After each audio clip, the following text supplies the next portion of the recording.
আসসালামু আলাইকুম রহমতুল্লাহ। সবাই কেমন আছেন? এই জগৎ সংসারে কেউ কাউকে একটা টাকা দেবে না, কেউ কাউকে সাহায্য সহযোগিতা করবে না।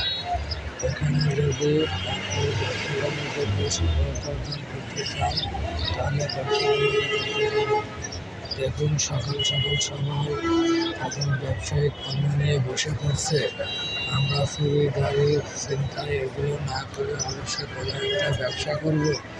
ব্যবসাতে বরকত আছে। রাসূল সাল্লাল্লাহু আলাইহি সাল্লাম বলেছেন, তোমরা ব্যবসা করো, ব্যবসাতে অবশ্যই বরকত আছে, তবে সে ব্যবসাটা হতে হবে হালাল উপায়ে।